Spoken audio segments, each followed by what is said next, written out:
নমস্কার, আপনারা শুনছেন নৈহাটি রঙ্গসেনা প্রযোজিত অডিও স্টোরি সিরিজ শ্রুতিরঙ্গ। আমাদের নিবেদন নষ্ট মেয়ের উপাখ্যান। বুদ্ধদেব গুহ বলেছিলেন, আমার মতে সব মেয়েরাই ভালো, কোনো মেয়ে মন্দ নয়। আমাদের সমাজ কিছু মেয়ের গায়ে খারাপ তকমা এঁটে দেয়, যা একান্তই অনুচিত। যুগে যুগে মানব সমাজে বঞ্চিত লাঞ্ছিত দেহ উপজীবিনী নারীদের অস্তিত্ব লক্ষ্য করা গেছে। প্রাচীনকাল থেকেই ধর্ম, অর্থ আর কামকে গৃহস্থরা মোক্ষ হিসেবে মনে করেছে। এমনকি কামই প্রধান পুরুষার্থ হিসেবে গণ্য হয়েছে। আমাদের দেশ ভারতবর্ষের ব্যতিক্রম নয়। পুরুষ শাসিত সমাজে নারীবাদ মাঝে মাঝেই মাথাছাড়া দিয়ে উঠলেও আজও নারীরা সমান অধিকার পাননি। আজকের এই বিশ্বায়নের যুগে মতাদর্শগতভাবে সমাজ পরিবর্তনের ফলশ্রুতিতে যৌনতা সংক্রান্ত ভাবনায় এসেছে আমূল পরিবর্তন। সমাজে প্রান্তিক এই নারীদের অনেকে যৌনকর্মীর অভিতা পেতে চান। দারিদ্র্য, প্রতারণা কিংবা মাফিয়া চক্রের শিকার হয়ে যারা অনিচ্ছায় যুক্ত এই বৃত্তিতে, তাঁরা কি কেবলই নষ্ট? তারা কি মিলতে পারবে সমাজের মূল স্রোতে? আপনারা কি বলেন? আমরা রইব আপনাদের অপেক্ষায়। শুনুন আজকের গল্প বিচারক। কাহিনী রবীন্দ্রনাথ ঠাকুর, নির্দেশনা ধ্রুপদ ঘোষ। শুনুন গল্প বিচারক, আজ প্রথম পর্ব।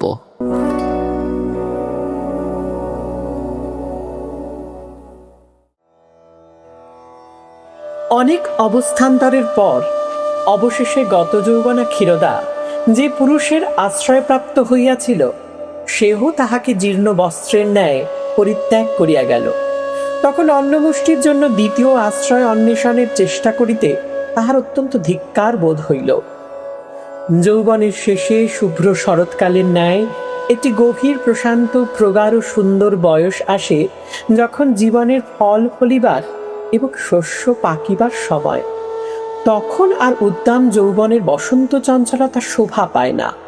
ততদিনে সংসারের মাঝখানে আমাদের ঘর বাঁধা এক প্রকার সাঙ্গ হইয়া গিয়াছে। অনেক ভালো মন্দ, অনেক সুখ দুঃখ জীবনের মধ্যে পরিপাক প্রাপ্ত হইয়া অন্তরের মানুষটিকে পরিণত করিয়া তুলিয়াছে। আমাদের আয়ত্তের অতীত কুহুকিনী দুরাশার কল্পনালোক হইতে সমস্ত উদ্ভ্রান্ত বাসনাকে প্রত্যাহরণ করিয়া আপন ক্ষুদ্র ক্ষমতার গুহ প্রাচীর মধ্যে প্রতিষ্ঠিত করিয়াছি। তখন নতুন প্রণয়ের মুগ্ধ দৃষ্টি আর আকর্ষণ করা যায় না, কিন্তু পুরাতন লোকের কাছে মানুষ আরও প্রিয়তর হইয়া ওঠে। তখন যৌবন লাবণ্য অল্পে অল্পে বিশীর্ণ হইয়া আসিতে থাকে, কিন্তু জরাবিহীন অন্তর প্রকৃতি বহুকালের সহবাসক্রমে মুখে চক্ষে যেন স্ফুটতর রূপে অঙ্কিত হইয়া যায়। হাসিটি, দৃষ্টিপাতটি, কণ্ঠস্বরটি ভিতরকার মানুষটির দ্বারা ওতপ্রোত হইয়া ওঠে।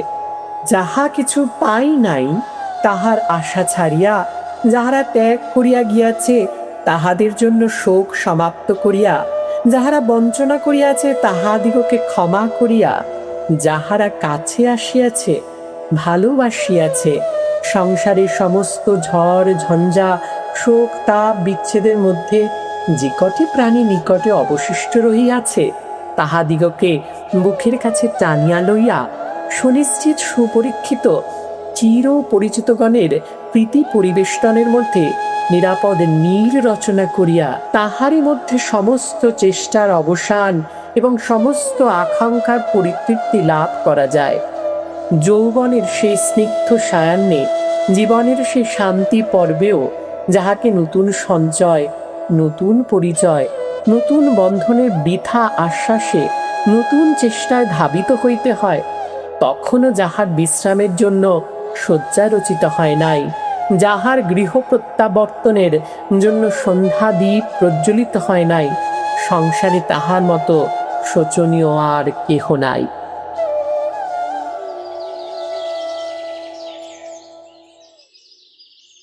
ক্ষীরোদা তাহার যৌবনে প্রান্তসীমায় যেদিন প্রাতঃকালে উঠিয়া জাগিয়া দেখিল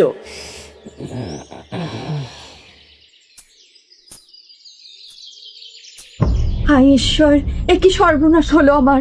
গয়না, চুরজোড়া, বাজু, মণিহার, কানবাসা কিছুই তো নেই, সব নিয়ে পালিয়েছে।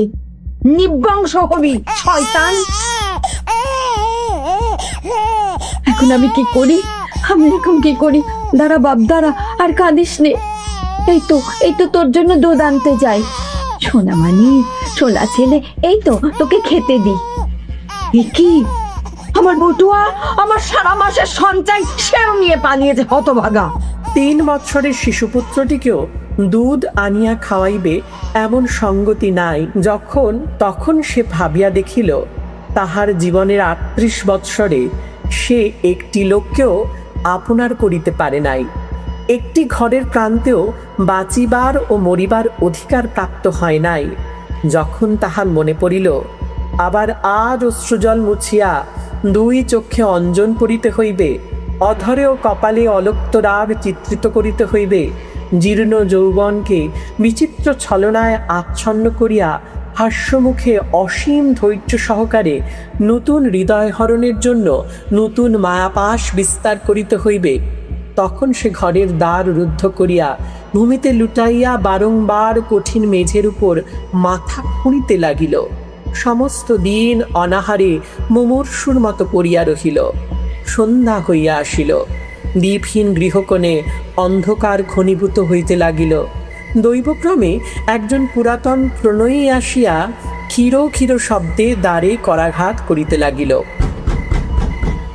হিরো, ও হিরো, আমার সোনার বিবি, আমার প্রণয়ী, খোল খোল দরজা, আমি তোর বাবু এসেছি রে।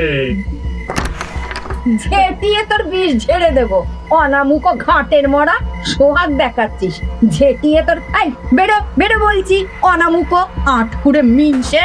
রসপিপাসু যুবকটি অনতিবিলম্বে পলায়নের পথ অবলম্বন করিল। ছেলেটা ক্ষুধার জ্বালায় কাঁদিয়া কাঁদিয়া খাটের নিচে ঘুমিয়া পড়িয়াছিল।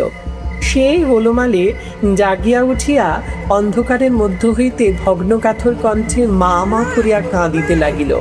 তখন ক্ষীরোদা সেই রুদ্ধমান শিশুকে প্রাণপণে বক্ষে চাপিয়া ধরিয়া বিদ্যুৎ বেগে ছুটিয়া নিকটবর্তী কূপের মধ্যে ঝাঁপাইয়া পড়িল। আমাদের ক্ষীরোদা, হ্যাঁ ক্ষীরোদা বুঝতে পারি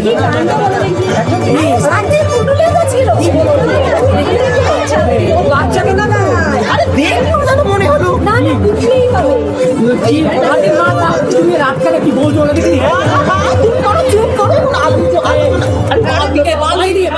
ক্ষীরোদা এবং শিশুকে তুলিতে বিলম্ব হইল না। ক্ষীরোদা তখন অচেতন এবং শিশুটি মরিয়া গেছে। হাসপাতালে গিয়া ক্ষীরোদা আরোগ্য লাভ করিল। হত্যা অপরাধে ম্যাজিস্ট্রেট তাহাকে সেশনে চালান করিয়া দিলেন।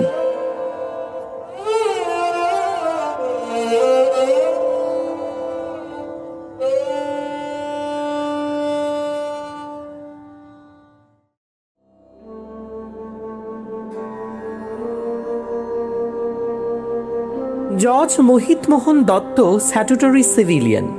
তাহার কঠিন বিচারে ক্ষীরোদার ফাঁসির হুকুম হইল। হতভাগিনীর অবস্থা বিবেচনা করিয়া উকিলগণ তাহাকে বাঁচাইবার জন্য বিস্তর চেষ্টা করিলেন, কিন্তু কিছুতেই কৃতকার্য হইলেন না। জজ তাহাকে তিলমাত্র দয়ার পাত্রী বলিয়া মনে করিতে পারিলেন না। না পারিবার কারণ আছে। একদিকে তিনি হিন্দু মহিলাগণকে দেবী আখ্যা দিয়া থাকেন, অপরদিকে স্ত্রী জাতির প্রতি তাহার আন্তরিক অবিশ্বাস। প্রথম হইতেই তাহার এই মত যে রমণীগণ কুলবন্ধন ছেদন করিবার জন্য উন্মুখ হইয়া আছেন।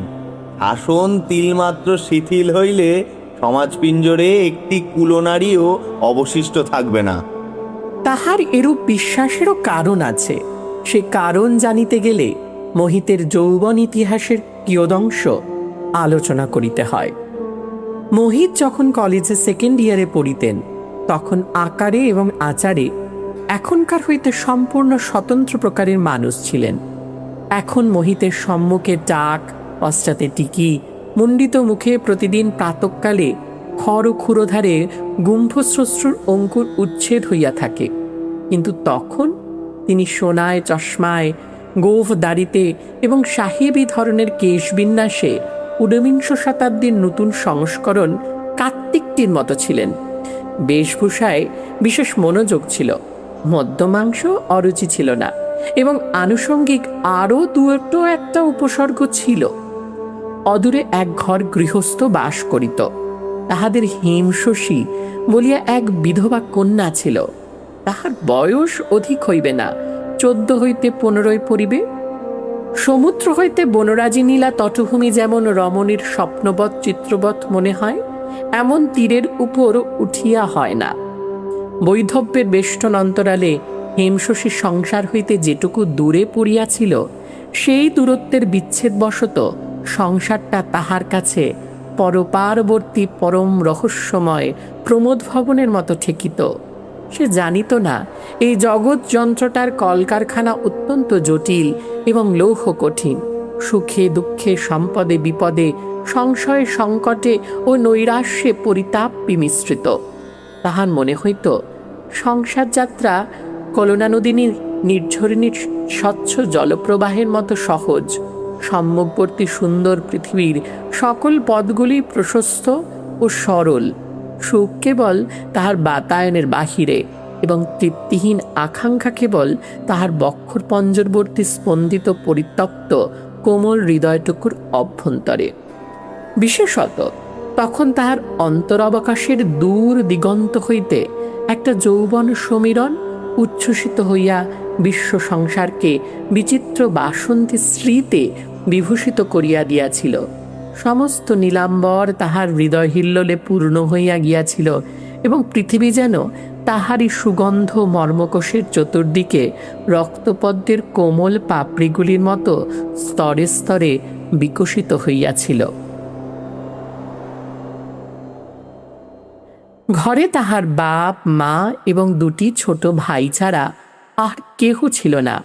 ভাই 2টি সকাল সকাল খাইয়া স্কুলে যাইত, আবার স্কুল হইতে আসিয়া আহারান্তে সন্ধ্যার পর পাড়ার নাইট স্কুলে পাঠ অভ্যাস করিতে গমন করিত। বাপ সামান্য বেতন পাইতেন, ঘরে মাস্টার রাখিবার সামর্থ্য ছিল না। কাজের অবসরে হেম তার নির্জন ঘরে আসিয়া বসিত। এক দৃষ্টে রাজপথের লোক চলাচল দেখিত, ফেরিওয়ালার করুণ উচ্চস্বরে হাঁকিয়া যাইত, তাহাই শুনিত এবং মনে করিত পথিকেরা সুখী, ভিক্ষুকেরাও স্বাধীন, এবং ফেরিওয়ালারা যে জীবিকার জন্য সুকঠিন প্রয়াসে প্রবৃত্ত তাহা নহে।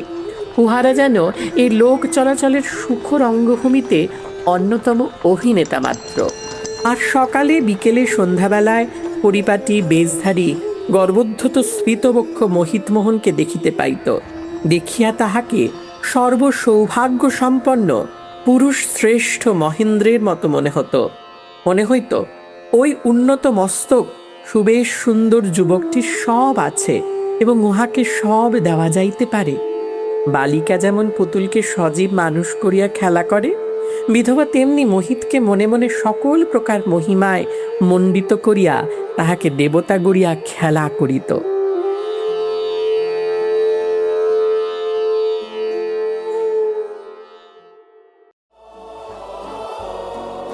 আজকের মতো এইটুকুই। আপনাদের সাথে আবার দেখা হবে আগামী শনিবার পরবর্তী পর্ব নিয়ে।